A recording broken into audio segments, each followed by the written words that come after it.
Today, I come to CMO Group Head Office in Bangkok, and I believe that most of business in Thailand or even in abroad know CMO Group as an event organizer, which has been operating almost 36 years. And now CMO Group declared to transform their business to be the technology creator. That's why I come here to ask them about their new projects to create new technology experience to their customer. And right now, I'm sitting with Kun B or Kun Ariya Panomyong, co-CEO of CMO Group. Kun B, what is exactly CMO Group strategy technology creations? Okay, so maybe let me take a step back for viewers who may not be familiar with what CMO does. So CMO originally is an event management company that's been around for 36 years. Wow. So quite a long time. And the new management took over CMO in November 2021, so a couple of months ago. And when we took over CMO, it was with the intention to transform the business of CMO to be what we call a tech creator, an experienced tech creator. So what does it mean? So you have to understand that obviously during the past 2 years, there hasn't been a lot of events, or most of the events were online kind of events. Now the good thing is since the beginning of this year, and especially now even more so, I don't want to say that people don't care as much about the pandemic as before, but I think we've learned to live with it. Yep. And you can see that from looking at the shopping mall, at hospitals, at the road. There's traffic jams back from 2 years ago. So I think businesses are coming back. It's going to take time, but at least consumers are coming back. And so what we've seen is since the beginning of the year, from an event standpoint, which is still the core of our revenue base, that is coming back quite strongly. So now the way we look at our business, we've designed it around 5 pillars. So the first pillar is obviously event. An event is, like I said, coming back very quite strongly. Whether it's physical events, online events, doesn't really make a difference anymore. The second pillar is on the equipment side. So equipment is think of it more as vertical integration, so that we have a better cost structure and the ability to cater to any kind of events, whether it's a small B2B event to concerts or very large business conferences, think of, let's say, the scale of an EP.3 kind of summit. So we want to be able to cater to all sorts of events. And the third pillar, which is quite new for us, it's the entertainment business. So what is really important is that we're changing the way we approach the market from being sort of towards the end of the supply chain. It's if you're a brand and you want to launch a new product, or you want to organize a press conference, or you want to have a large event type of meeting, you think about it at the end. Right? It's oh, let's do this. Now let's call in an event management company. Today with entertainment, we're becoming a promoter. So it means that we are at the beginning. We own the event. So these are our events. And so what kind of events are we organizing now? So there will be concerts. Actually, I think this week or next week we'll be announcing our first concert. So we have around 6 Korean K-pop artists lined up for this year. So this is the beginning. We're also in discussion with partners to get a lineup of US or European-based artists and Thai artists as well. We're going after concerts. The other type of entertainment events that we're going after are large conferences. So the big conferences you see usually hosted in in Dubai or in Miami or in London.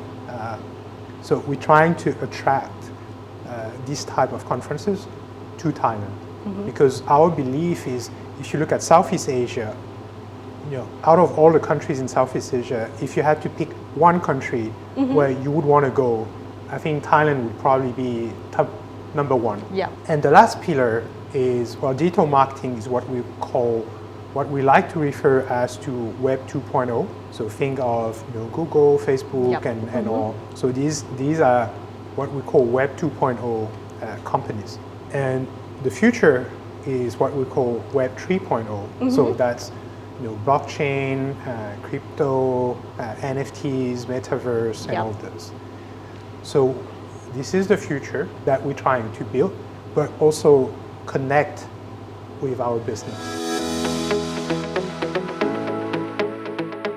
Right now, many people talk about metaverse, Web 3.0, blockchain, but honestly, I didn't see obviously about the big picture of this world. Can you explain to us to see more clearly the big picture, how gonna be in the future? Metaverse is gonna be exactly the same. People are gonna be, it's not useful, I don't need that in my life. And next thing you know is like, in 3 or 4 years, we're all gonna be in the metaverse. The metaverse is essentially like real estate, right? It's a space where we as users are going to spend time in. So the question is like, what are you going to spend time doing on the metaverse? Right now, one of the big use cases is gaming. It's a good way to attract users and get them to spend a lot of time in one of these like spaces or metaverses. But in the future, you would have other things like events, which is why we are interested.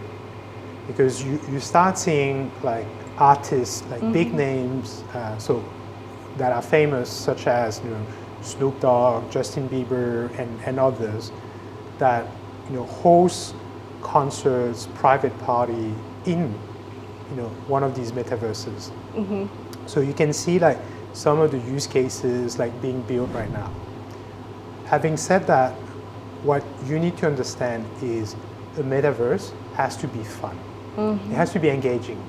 Just the same as when you're on social networks, you enjoy it, right?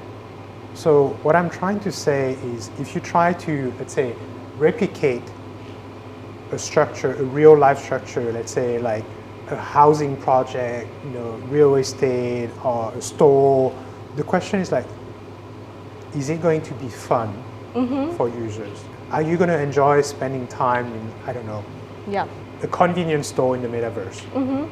Probably not. Sure. Doesn't sound very fun. Yes. Right? So I think that's the premise that you need to understand. Brands need to look at it from a user standpoint, not from a brand standpoint. It's not like, oh, I want to replicate my dealership, my store, my whatever, my business in the metaverse. The question is like, as a user, why would I go there? How enjoy? How would I enjoy that? How fun would that be? Yes. If you cannot answer how fun it would be, then people are probably not going to use it. It's that simple. And lastly, people like to talk about VR, AR, virtual reality or augmented reality. This is like, to me, that's my point of view. It's like 3 to 4 years away, or 2 or 3 years away. Why is that? Because if you've ever tried to put on these goggles, I get dizzy after 5 minutes. Oh. Right? So just that will prevent mass adoption as of today.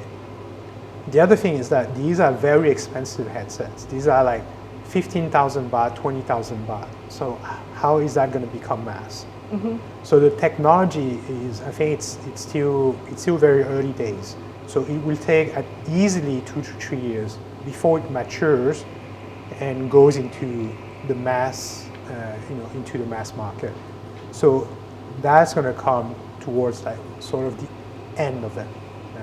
Then the other thing that a lot of people talk about, and which I mentioned earlier, which I think is where it's where we're going to start. It's with NFTs. So NFTs are like these digital assets, and today maybe you've seen like you've seen art, you've seen like profile pictures, and so it feels that These are very expensive, like pictures, digital pictures.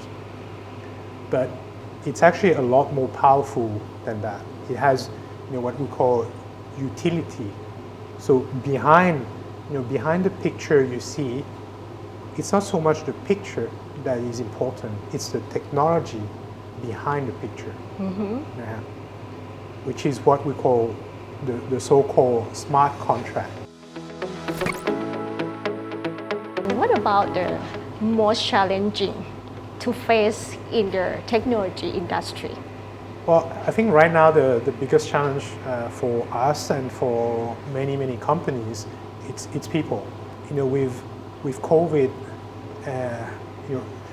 digital transformation has become sort of let's say a buzzword, and everyone is trying to transform their business, including ourselves. And so to do that, well, you need the skill set, you need the people, and there's more demand than there's supply in Thailand. Yeah, It's right. always been the case. Now it's just more acute, than before. Right. Because the demand is really high, but the supply hasn't really changed. Yeah. So I think that's the biggest challenge that we face, which is why we're not trying to just hire people. We're trying to partner, invest in existing companies, so that we can bring teams on board, as opposed to recruiting one person at a time, which is it's not. We can't do that fast enough.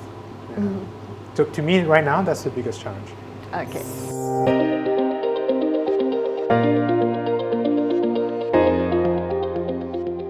And today, CMO is one of Thailand's biggest event organizer.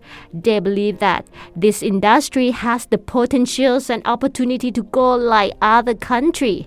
Thailand has seldom held events of a regional level, even though people and travelers in business event category have always had Thailand in their mind with Thai-style hospitality and well management.